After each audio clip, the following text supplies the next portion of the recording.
بسم اللہ الرحمن الرحیم۔ حضرت جابر بن عبداللہ رضی اللہ تعالیٰ عنہ سے روایت ہے کہ ایک مرتبہ ہم نبی کریم صلی اللہ علیہ وآلہ وسلم کے ساتھ سفر کر رہی تھی۔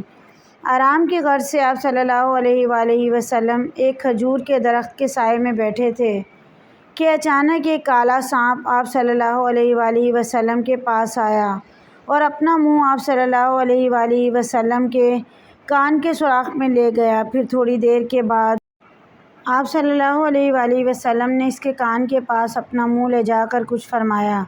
اس کے بعد وہ سانپ ایسا غائب ہو گیا گویا اسے زمین نگل گئی۔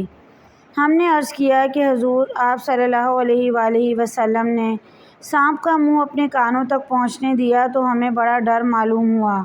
آپ صلی اللہ علیہ وآلہ وسلم نے فرمایا کہ وہ جانور نہیں تھا بلکہ جن تھا۔ وہ فلاں سورت کی چند آیتیں بھول گیا تھا۔ انہی آیتوں کی تحقیق کے لیے جنہوں نے اسے بھیجا تھا آپ لوگ موجود تھے، اس لیے وہ سانپ کی صورت بدل کر آیا اور آیتیں پوچھ گیا۔ حضرت جابر رضی اللہ تعالیٰ عنہ کہتے ہیں، اس کے بعد آپ صلی اللہ علیہ وآلہ وسلم روانہ ہوئے اور ایک گاؤں میں پہنچے۔ وہاں کے ایک آدمی نے آپ صلی اللہ علیہ وآلہ وسلم کی آمد کی خبر پائی تو وہ آپ صلی اللہ علیہ وآلہ وسلم کا منتظر ہوا۔ آپ صلی اللہ علیہ وآلہ وسلم پہنچے تو انہوں نے عرض کیا کہ اے اللہ کے رسول صلی اللہ علیہ وآلہ وسلم، اس گاؤں کی ایک نوجوان عورت پر ایک جن عاشق ہو گیا ہے۔ اسے اتنا پریشان کر رکھا ہے کہ نہ وہ کھاتی ہے نہ پیتی ہے اور مرنے کے قریب ہے۔ حضرت جابر رضی اللہ تعالیٰ عنہ کہتے ہیں کہ جب اس عورت کو میں نے دیکھا تو وہ ایسی خوبصورتی تھی جیسے چاند کا ٹکڑا۔ آپ صلی اللہ علیہ وآلہ وسلم نے اسے بلا کر فرمایا، اے جن، تجھے معلوم ہے کہ میں محمد صلی اللہ علیہ وآلہ وسلم اللہ تبارک و تعالیٰ کا رسول صلی اللہ علیہ وآلہ وسلم ہوں۔ اس عورت کو چھوڑ دے اور یہاں سے تو چلا جا۔ آپ صلی اللہ علیہ وآلہ وسلم کا یہ فرمانا تھا کہ وہ عورت اچھی ہوشیار ہو گئی اور اسے فوراً ہوش آ گیا۔ اس کے بعد اس نے اپنا منہ چھپا لیا اور مردوں سے ہی چاپ کرنے لگی۔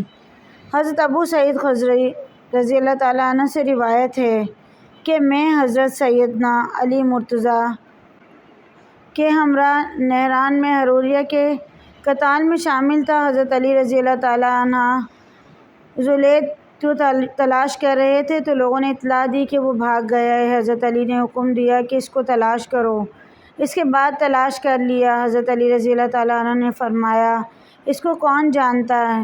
موجودہ لوگوں میں سے ایک نے کہا، اسے ہم جانتے ہیں، یہ قوس ہے، اس کی ماں بھی یہاں ہے۔ تو آپ نے اس کی ماں کی طرف ایک شخص بھیجا اور اس سے پوچھا، اس کا باپ کون ہے؟